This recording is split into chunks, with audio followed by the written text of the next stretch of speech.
American Standard Circuits presents PCB Technology, a 77-second webinar series.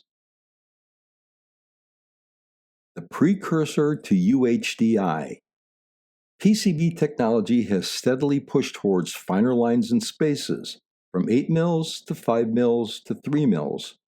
Earlier transitions largely relied on the same processes, chemistry, and equipment. However, moving from 3 mils to sub-1 mil trace in space represents a quantum leap requiring entirely new materials and processes. HDI, the predecessor to UHDI, primarily increased densities through via structures, microvias, stacked staggered microvias, and buried and blind vias, built using sequential lamination. HDI enabled smaller pads, vias, lines, and spaces, allowing fewer layers, a smaller footprint, and consolidation of multiple standard PCBs into one board.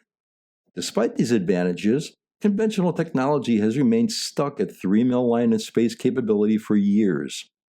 As products demand increasingly tighter real estate, this is no longer sufficient, creating the need for UHDI, or Ultra HDI, which delivers the next leap beyond HDI's density improvements through fundamentally new manufacturing approaches.